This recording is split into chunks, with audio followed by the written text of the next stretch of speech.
Hello everyone, welcome you all on my YouTube channel banking trick. So कैसे हैं आप सब लोग। आपका बैंक ऑफ बड़ौदा असिस्टेंट का एग्जामिनेशन आज हो रहा है। 2 शिफ्ट उसकी कंप्लीट हो चुकी है। सो उस अकॉर्डिंग रीजनिंग का पेपर सेट किया मैंने, जिस अकॉर्डिंग एग्जामिनेशन में पेपर आया उसी लेवल का पेपर है। सो आपका आने वाले शिफ्ट में एग्जामिनेशन है, तो आप इस पेपर को जरूर देखिए। इससे आपको पता चलेगा एग्जामिनेशन में किस तरह के क्वेश्चन आ रहे हैं और आप उसे किस तरह टैकल कर पा रहे हैं। और एक बात और, बहुत हल्का पेपर आ रहा है। पेपर बिल्कुल ऐसा नहीं है कि आप एक भी क्वेश्चन उसको छोड़ कर आए, सारा पेपर करने लायक है। तो इसलिए इस पेपर को ध्यान से करें। स्टार्ट करते हैं आज का पेपर। फर्स्ट आपके पजल आई थी रीजनिंग के अंदर। तो इसी तरह की एक पजल थी, इसमें इसको आप देखते हैं कैसे सॉल्व करते हैं इसको। इसमें 6% हमको दे रखे हैं, ठीक है। 3 मंथ्स है हमको और 2 डेट्स है। हर पर्सन एक डेट पर आता है, ठीक है। 6% है। पहले इसके मंथ्स बना लेते हैं हम। अक्टूबर है हमारे पास, नवंबर and December,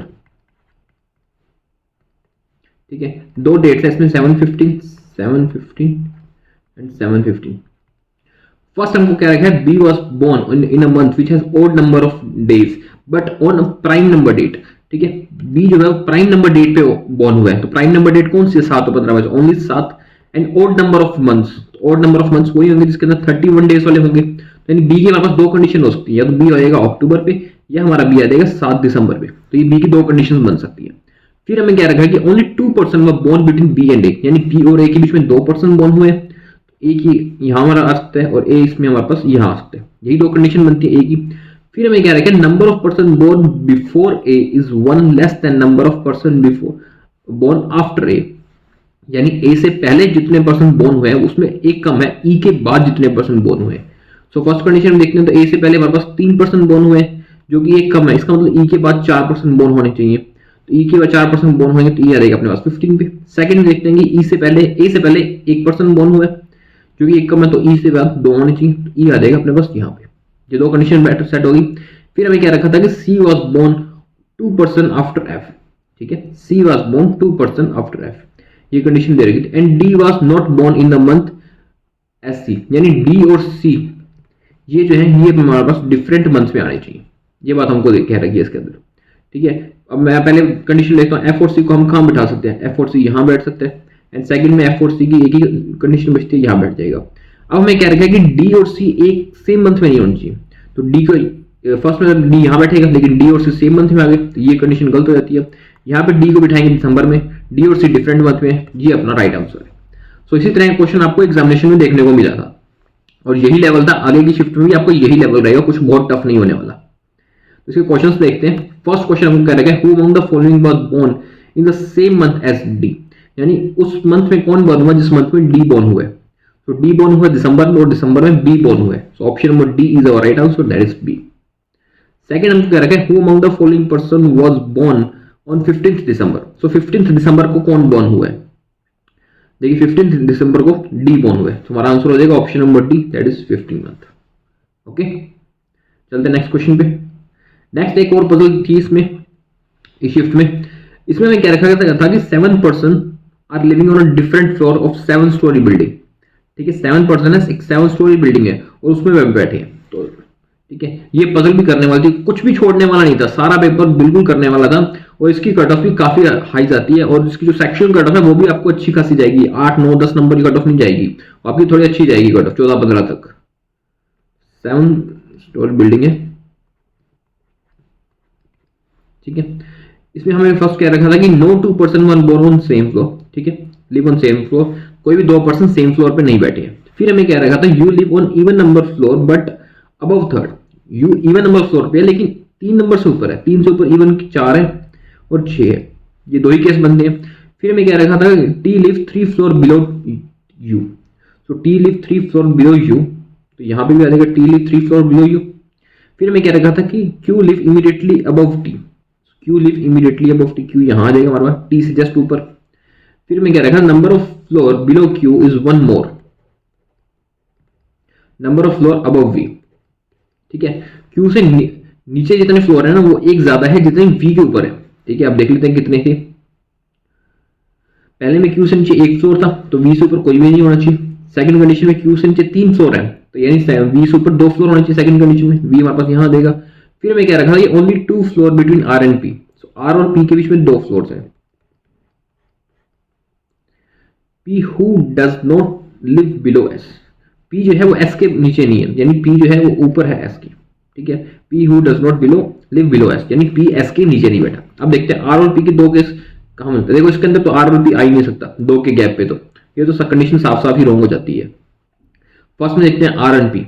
are and P एक 6 पे आएगा, एक 4 पे आएगा, लेकिन हमें पी के नीचे एस भी रखना है, इसलिए मैं पी को 3 पर नहीं रख सकता, मैं पी को रखूंगा 6 पे और आर को रखूंगा यहाँ पे, पी के नीचे एस के बने। ये बन गई हमारी पजल, ठीक है।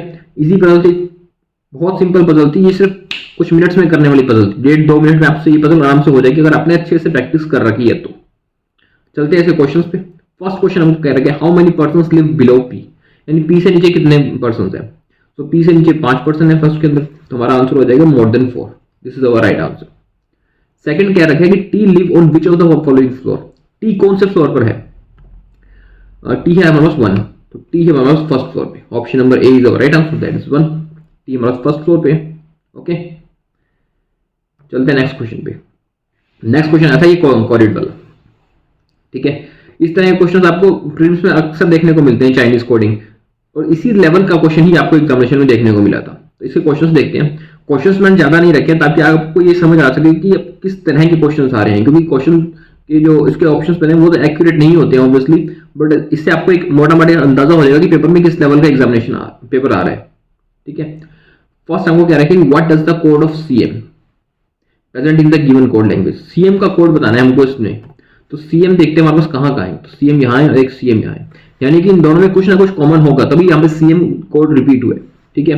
देखो बास्केटबॉल नहीं है इसमें, तो बास्केटबॉल का कोड सीएम नहीं है, यूएसबी भी नहीं है, इसका कोड सीएम नहीं है, ड्राइव भी नहीं है, तो ये भी नहीं है सीएम। पेन ड्राइव इसमें भी है, इसमें भी है, इसका मतलब जो सीएम का कोड है वो हमारा पेन ड्राइव है। So option number B is our right answer, that is pen drive. Second question हमको क्या रखा है, what is the code for the phrase floppy hard disk. Floppy और हार्ड डिस्क का कोड देखना है हमको, ठीक है। अच्छा देखते हैं फ्लॉपी और हार्ड डिस्क कहाँ है हमारे पास, ठीक है। हार्ड डिस्क तो अपने पास ये रही एंड ये रही फ्लॉपी, ठीक है। उसके अलावा हार्ड डिस्क अपने पास एक और भी है, बट फ्लॉपी का अपने पास और कहीं नहीं है, ठीक है। पहले हार्ड डिस्क का देखते हैं इन दोनों में क्या कॉमन है। जी के नहीं है, वाई एफ है कॉमन, वाई जेड नहीं है, एल एम नहीं है। इसका मतलब हार्ड डिस्क का कोड तो हमारे पास एक हो जाएगा वाई एफ, ये तो हो गया हार्ड डिस्क का कोड। अब हार्ड डिस्क के अलावा 3 चीजें और बचती है इसमें, सर्फिंग, फ्लॉपी एंड बास्केट, ठीक है।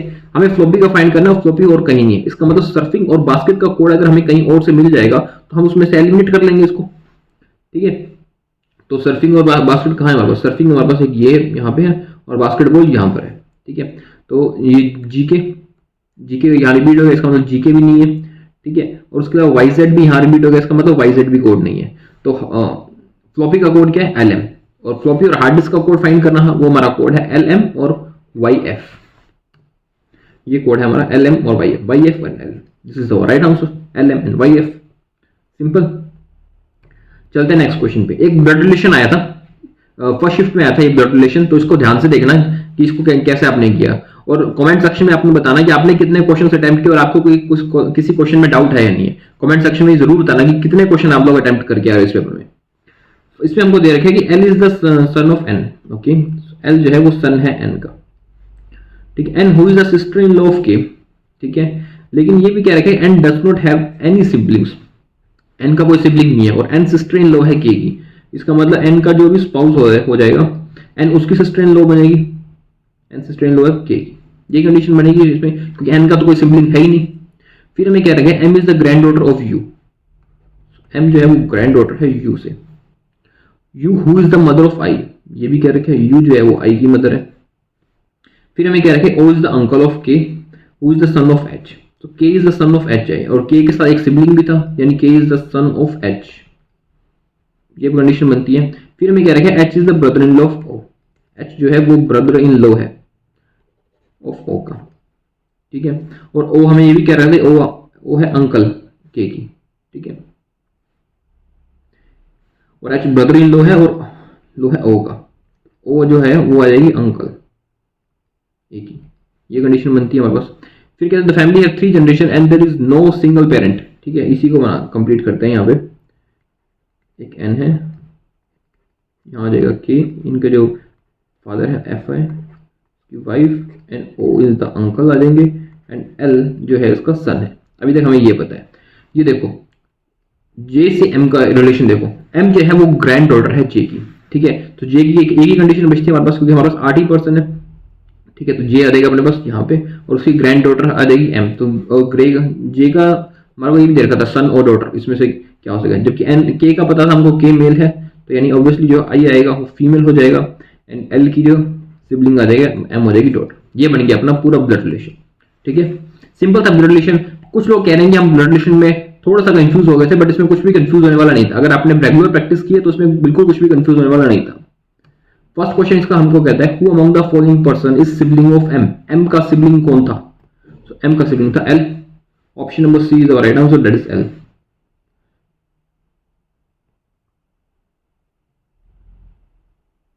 ठीक है। सेकंड हमको क्या रखा है, how is L related to K. ठीक है, एल का के से क्या रिलेशन था? एल था अपने पास, एल था नीज के का, ठीक है। तो एल था अपने पास नीज के का, नीज था या नेफ्यू था? हाँ, एल था नेफ्यू, सॉरी एल था nephew. Option number D is our right answer, L था अपने पास, नेफ्यू था उसका। नेक्स्ट क्वेश्चन पे चलते हैं। ये अपने पास सेकंड शिफ्ट में पजल आई थी, इस तरह की पजल थी सेकंड शिफ्ट के अंदर। इस पजल को ध्यान से देखना, और आपने इस पजल को अटेम्प्ट किया या नहीं मेरे को जरूर बताना। इसमें हमें क्या रखा था कि 8 पर्सन है sitting in 2 parallel row, 2 parallel row में बैठे हैं 8 पर्सन है, in such way that there is an equal distance between adjacent person. उन सबके बीच में इक्वल डिस्टेंस है। रो 1 में F P Q and U बैठे, and all of them are sitting to north, सब लोग नॉर्थ में देख रहे हैं। एंड रो 2 है, उसमें B J S and T, ये 4 पर्सन बैठे हैं और सभी लोग साउथ की तरफ फेस कर रहे हैं, ठीक है। इसको बनाते हैं, पहले रो 1 है जो हमारे पास नॉर्थ में फेस कर रही है, एंड रो 2 है जो साउथ में फेस कर रही है। तो रो 1 में जो पर्सन बैठे हैं वो है F P Q and U, and row 2 में जो पर्सन बैठे हैं वो है हमारे पास B J S and T, ठीक है। इसकी 2 कंडीशन बना लेते हैं, ये 1 और 2, ठीक है। अब इसको स्टार्ट करते हैं। फर्स्ट हमें क्या रखा था, only 2 person sit between S and T. S और टी के बीच 2 पर्सन बैठे हैं, और टोटल पर्सन कितने हैं एक रो में? 4 पर्सन है, ठीक है। तो एस और टी के बीच 2 पर्सन बैठे हैं, इसकी या तो ये हो जाएगा एस एंड टी, या फिर इसकी एक कंडीशन ये बन सकती है एस एंड टी। एस और टी का भी हमें नहीं पता किस साइड है, बट ये पता है उन दोनों के बीच में 2 पर्सन है। फिर हमें क्या रखें कि P is an immediate neighbour of one who faces T। P immediate neighbour है उस पर्सन की जो T को फेस कर रहा है। T को कौन फेस करेगा? ये फेस करेगा, तो P आ जाएगा उसका इमीडिएट नेबर। यहाँ T को ये फेस करेगा तो इसका आ जाएगा अपने पास इमीडिएट नेबर, ठीक है। नेक्स्ट हमको कहते हैं Q sit to the immediate left of P। Q जो है P के इमीडिएट लेफ्ट में बैठा है, Q आ जाएगा अपने पास यहाँ पे। फिर हमें क्या है, Q faces neither J nor T। Q ना तो J को फेस कर रहा है ना T को फेस कर रहा है, लेकिन इसमें तो साफ साफ दिख रहा है Q T को फेस कर रहा है, तो ये कंडीशन तो गलत हो जाएगी। T इसमें आ गया, यानी यहाँ पे हमारे पास J नहीं आएगा, ये कंडीशन साफ है आपको, यहाँ पे J नहीं आ सकता। तो J हमारा कहाँ आएगा? J की एक सिचुएशन बनती है, J यहाँ पर आ जाएगा हमारे पास, और बचा कौन? B अपने पास यहाँ आ जाएगा। फिर हमें क्या रखेगा कि U sit to the right of F, यानी U है वो F के राइट में बैठा है, F आ जाएगा अपने पास यहाँ, तो U आ जाएगा अपने पास यहाँ। ये अपनी पजल सॉल्व हो गई, सिंपल पजल थी, इसमें कुछ टफ नहीं था इस पजल के अंदर। इसका देखते हैं क्वेश्चन में। फर्स्ट हमें क्या रखेगा कि if T related to B and S related to J। अब देखो T related to B and S related to J, यानी एक पर्सन छोड़ के ये रिलेशन बन रहा है। Then who among the following person is related to U। So U से रिलेट कौन करेगा? एक छोड़ के Q ही करेगा। अच्छा, इसमें हमें और भी क्या रखें, FPQ। Option number D is our right answer, that is Q face करेगा उसको। नेक्स्ट में हम क्या रखें, who among the following person does not sit an extremely end of the row. End में कौन नहीं बैठा रो के? SUTF। क्या एंड में बैठे? S एंड में है हमारे पास, U भी एंड में है, T भी एंड में है, F भी एंड में है, तो बचा कौन? The one who faces J। हाँ, J को P फेस कर रहा है जो एंड में नहीं है, option number B is right answer, that is the one who faces J। Okay, that's all for today. I hope आपको सेशन अच्छा लगा, एंड कमेंट सेक्शन में जरूर बताना आप लोगों ने कितने क्वेश्चन अटेम्प्ट किए, और क्या आप इसका क्वांट्स का भी पेपर देखना चाहते हो मेमोरी बेस्ड, तो मेरे को बता देना, फिर मैं शाम तक क्वांट का पेपर भी ले आऊंगा। That's all for today, thank you.